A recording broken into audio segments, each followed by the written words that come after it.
Joyas del cine, el arte y la literatura cosechadas por Franco Felice en el Jardín de Franco.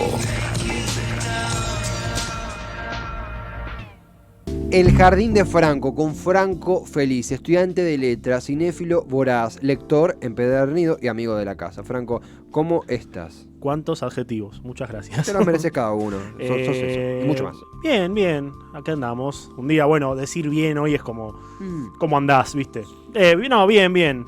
Interpelado. Interpelado, sí, por supuesto, sabiendo encima que nos tocaba, esto lo hemos hablado con Esteban fuera del aire, si el día del 24 iba a haber columna o no, por una cuestión de feriado y no sabíamos. Entonces, obvio. cuando él me dijo que sí, lo sentí como una gran oportunidad para bueno, tratar de hacer esta simbiosis entre el momento histórico que estamos viviendo, histórico no, quizá el momento a nivel memoria que estamos viviendo sobre un momento histórico, y cómo, digamos, hacer ese híbrido con lo que es la columna, con lo que solemos hablar acá, que, a ver, el 95% de las columnas hablamos de literatura, hablamos de algún libro, de algún autor, de alguna corriente, de alguna relación entre ese pequeño mundo, esas cosas que, como suelo decir yo, esas cosas que me sacan el sueño, que me impiden dormirme temprano.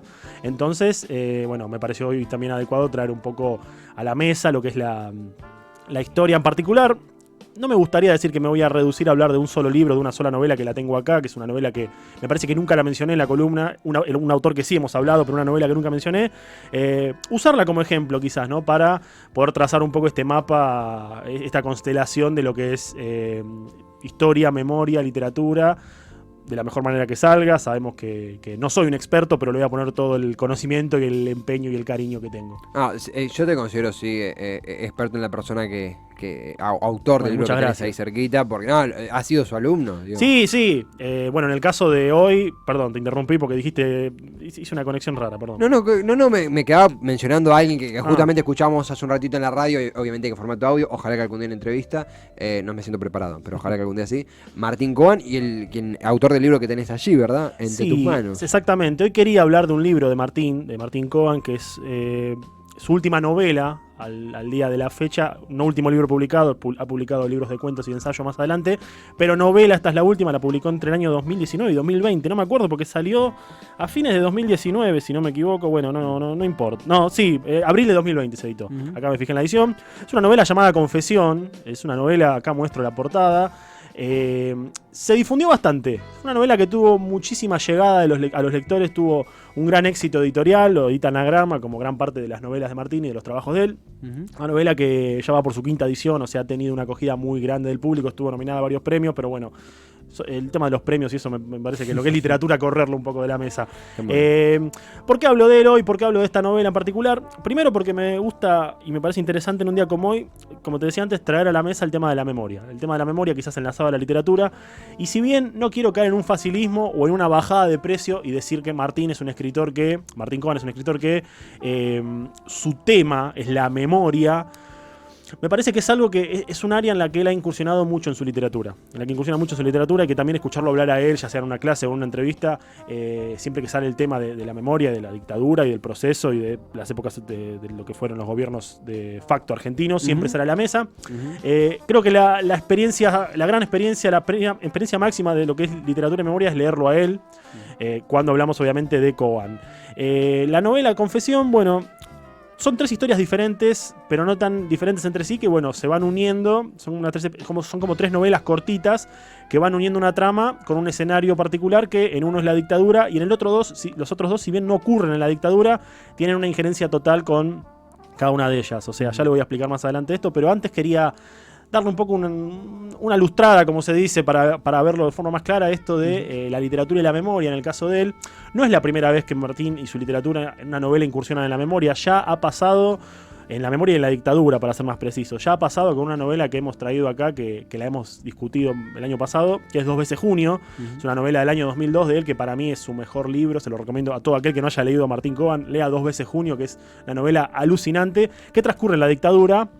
Y que su historia cuenta un poco, trata de tomar quizás el tema del papel de los civiles en la dictadura, y no el papel activo, sino como ese papel pasivo, ese papel de persona que muy bien no sabe qué es lo que pasa, o de que cree que no sabe lo que pasa, o de que no quiere saber. Algo habrán hecho, se decía. Algo habrán hecho. Quizá. Si bien en el caso de 2 veces junio el protagonista, el narrador, no es un civil, sino que es un conscripto, es un soldado, es como que esta cosa de ser civil o ser persona parte de ese sistema, como que se entrecruzan mucho en esa novela, ¿no? Y como que un poco podemos ver cómo el civil del algo habrán hecho, de yo no me meto, se mete un poco y se contagia de la autoridad militar, que recordemos que el protagonista es un conscripto, tiene como un poco ese juego de, bueno, 2 personalidades diferentes. Eso pasa en 2 veces junio.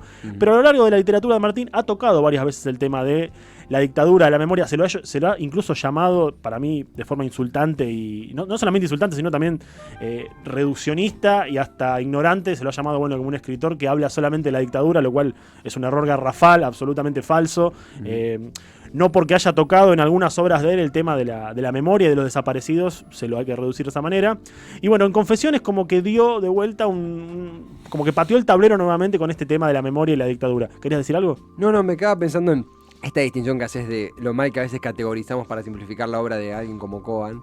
Algo que siempre remarco y que sucede también acá en lo del Jardín de Franco, esto de separar un poco lo de las categorías que automáticamente hay que ponerle a tipos tan, no sé si multifacéticos, la palabra prolíficos, que tan ricos, sí. Una literatura tan rica como es la de él, que realmente que en alguna de sus obras aparezca el tema y siempre el tema de la dictadura, el tema del proceso, el tema de la memoria, siempre tratado de una manera diferente, ¿no? Siempre no es que siempre es lo mismo repetido.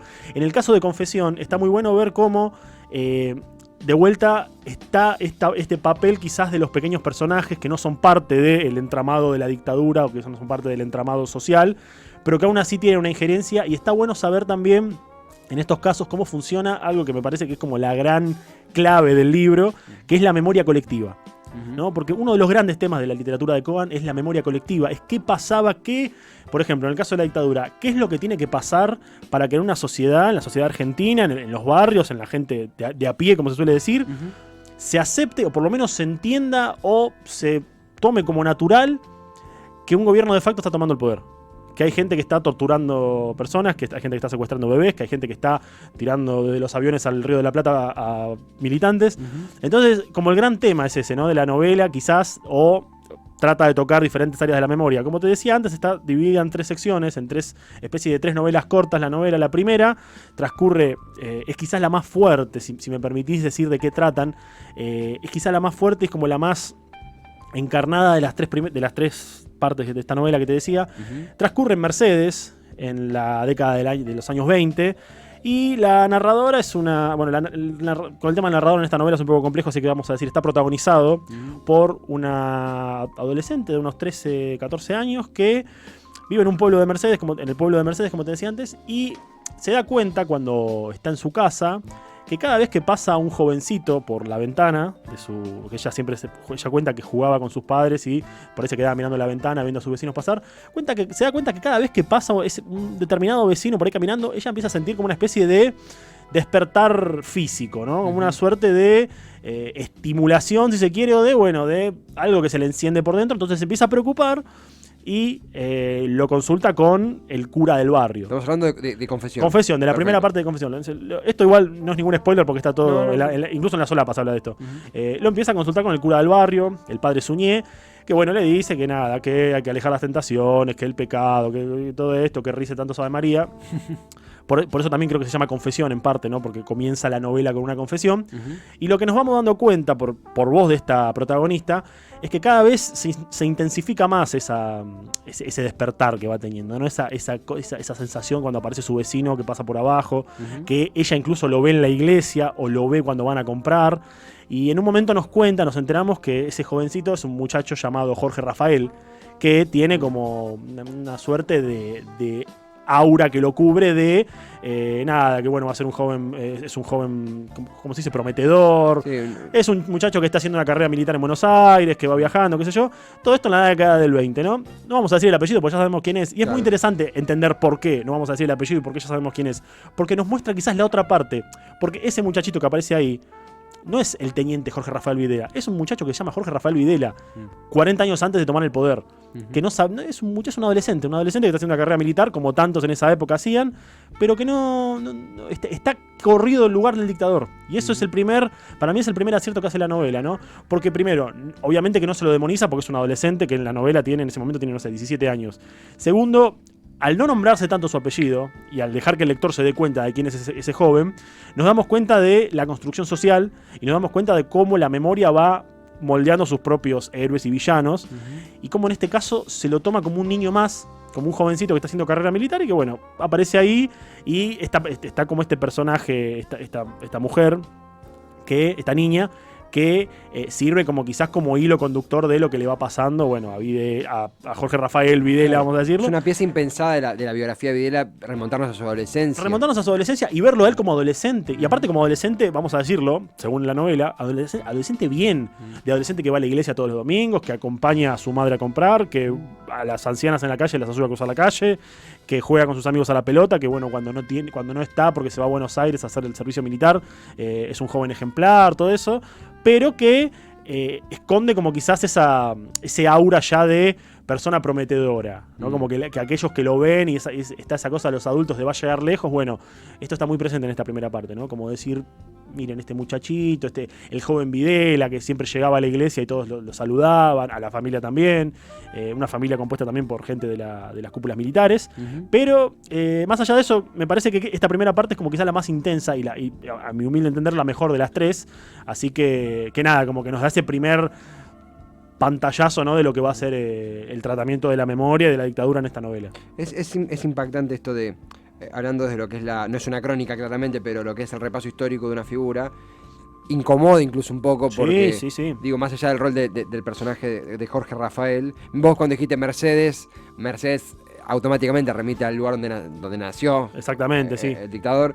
Y al mismo tiempo también el hecho de Coan plantear eso, el desafío de dejarlo implícito, lo cual quizá es algo que quien conoce lo puede descubrir, pero más allá de eso, cómo juega con ese personaje, cómo recrea una parte que Coan, imagino, no conoces. No sé si estudió la biografía de Videla para eso, imagino que es una parte medio inaccesible también. Seguramente. Pero sí, fantasear con los primeros años es un viaje que me resulta muy curioso realmente. Fantasear y también moldearlo como el Videla de antes de ser Videla. Claro. Es Videla antes de ser Videla realmente, porque acá lo vemos como un adolescente, como un muchacho. En la segunda parte de la novela, que transcurre, esto como te dije, transcurre en la década del 20, acá ya nos vamos 50 años después, a 1977, ya en pleno golpe militar, ya la dictadura asentada, ya llevaba casi un año en el poder Jorge Rafael Videla.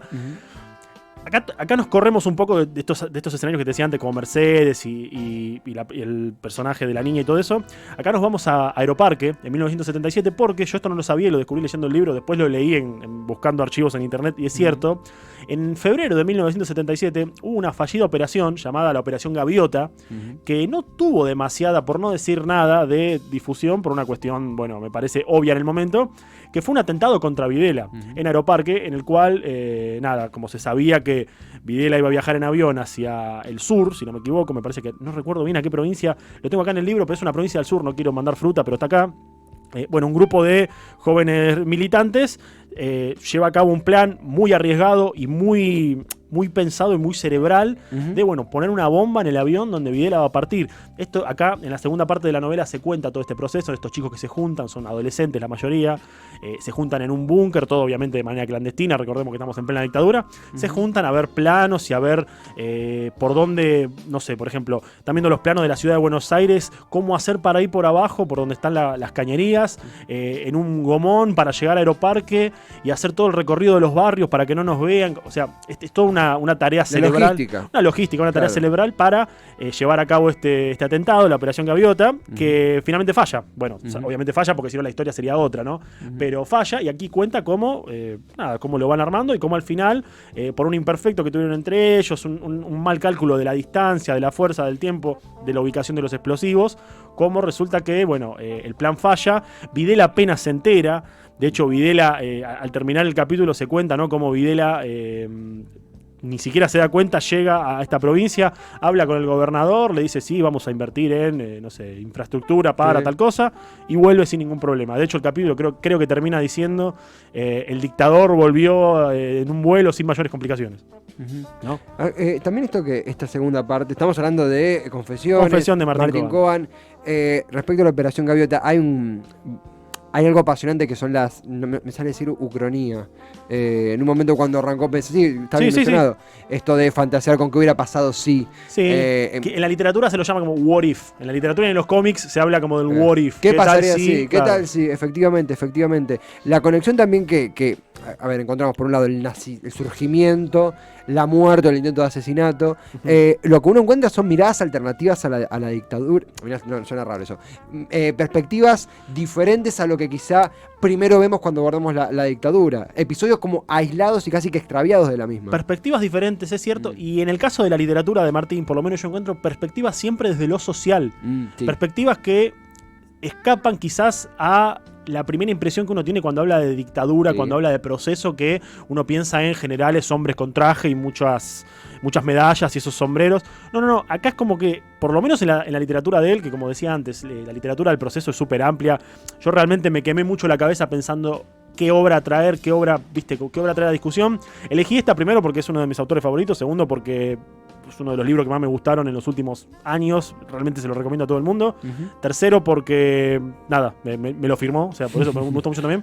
Pero no, en serio, pero también por eso, porque me parece que al ser tan contemporáneo, quizás, no sé, como que se empapa mejor de lo que estamos hablando ahora, ¿no? Sí. Hay muchísimas obras, porque de esto igual quería hablar después, la dictadura y la memoria y todo este tema del proceso en la literatura nunca va a dejar de darnos textos por otros motivos que ya hablaremos, pero quería adentrarme en la tercera parte de esta novela de Confesión, en la cual el tiempo vuelve a pasar, estamos en el presente ahora, ya podríamos decir, recordemos, primera parte 1920, segunda 1977, tercera podríamos decir los 2000 para acá, 2010, 2020, en el que encontramos a una abuela, esto transcurre en una casa de ancianos de Capital Federal, una abuela que está en el geriátrico donde vive, donde está internada, jugando a las cartas con su nieto.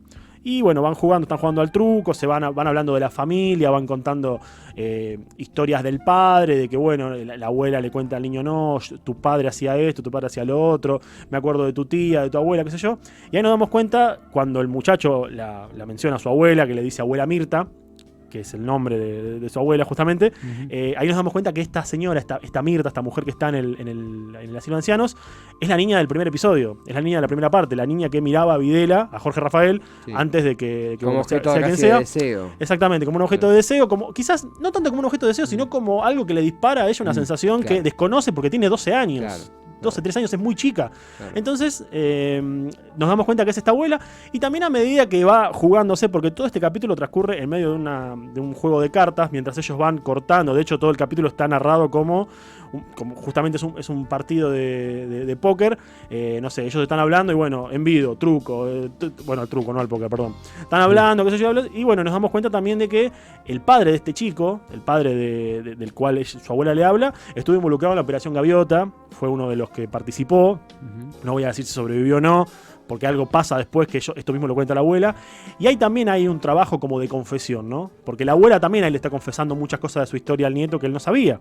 O que quizás sospechaba, porque bueno, por la edad, porque nunca conocía tal familiar, porque me acuerdo que el papá decía esto, me acuerdo que el tío decía esto, me acuerdo que me contaron que al tío lo vieron irse y no volvió más. Entonces es como que la protagonista de esta tercera parte se conecta con su niña interior, quizás del primer episodio, de la primera historia, y vuelven a tener una especie de confesión, como bien se llama la novela, en la que, bueno, se dejan como un montón de cabos atados en la novela, de la historia y de la memoria en sí.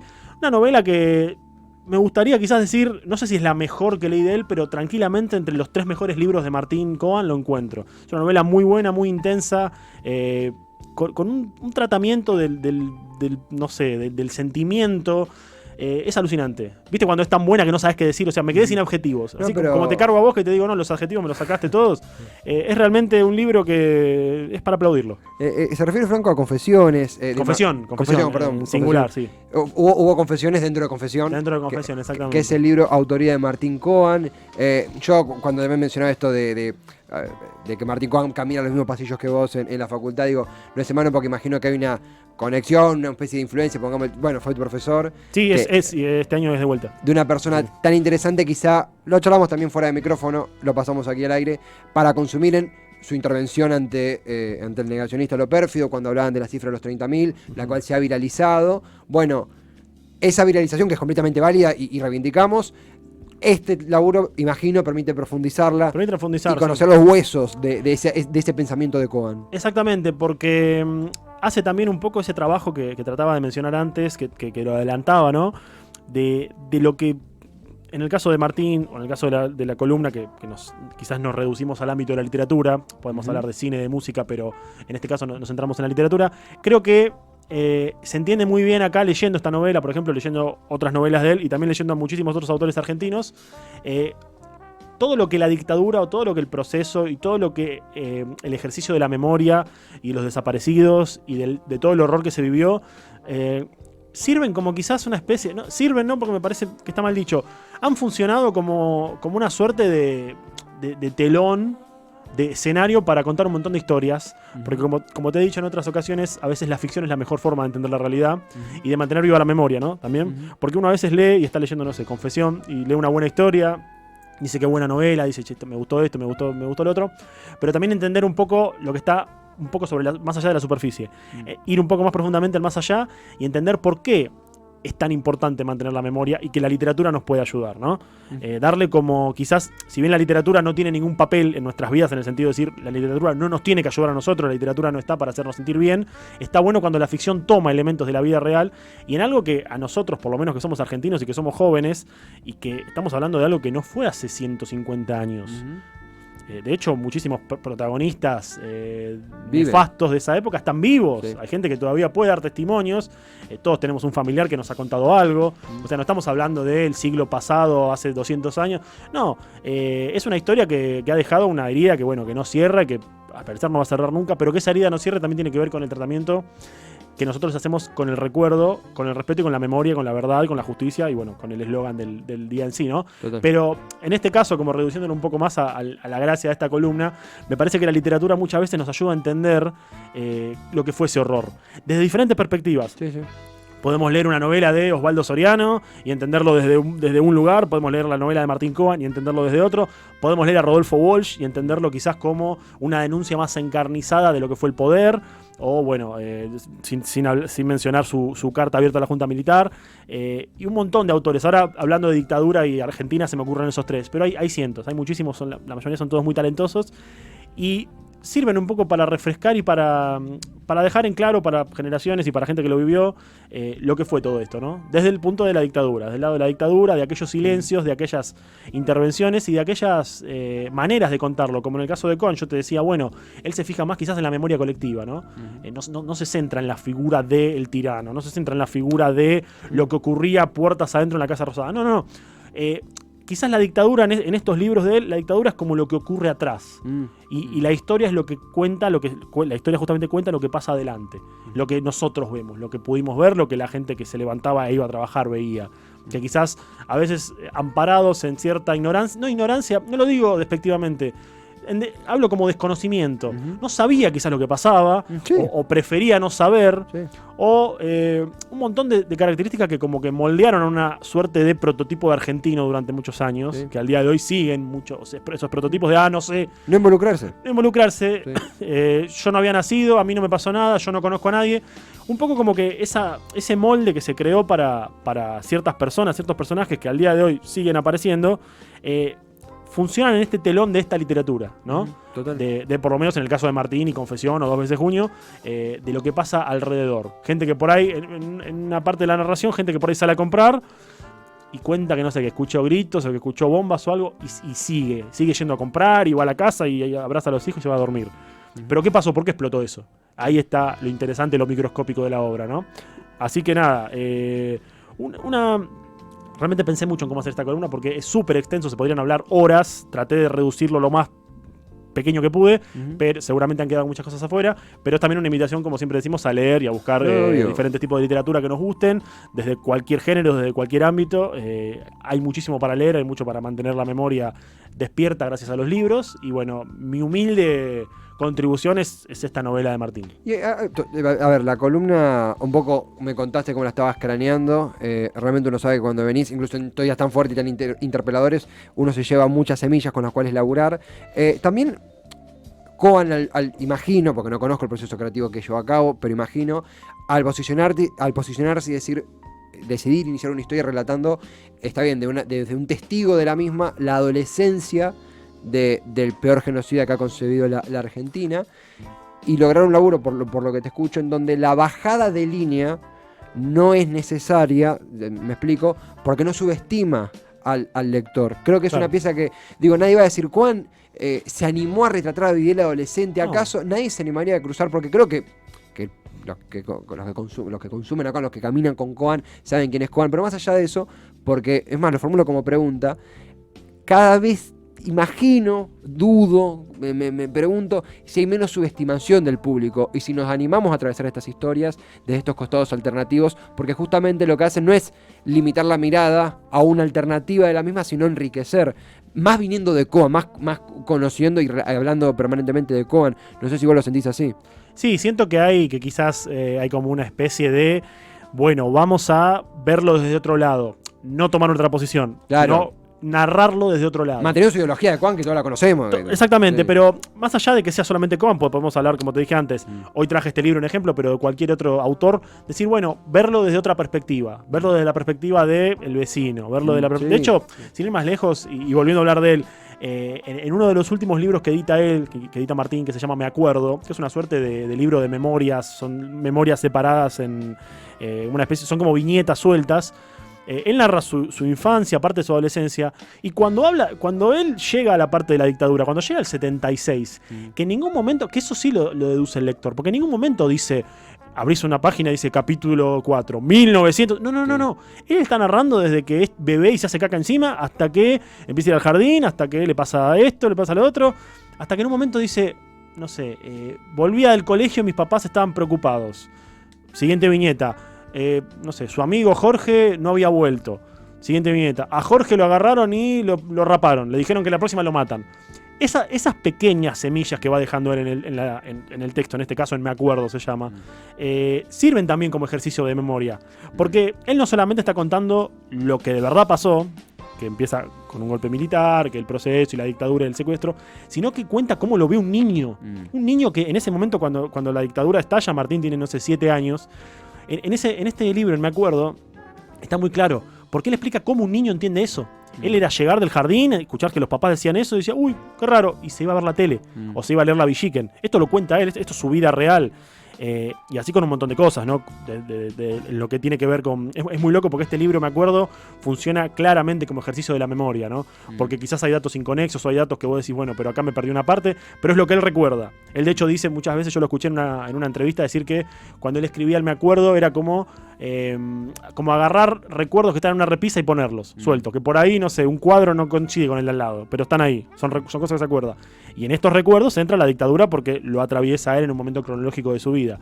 Entonces está bueno verlo también, incluso cuando no hablamos de ficción, porque no es un texto de ficción, está bueno cómo lo vemos desde otra perspectiva, ¿no?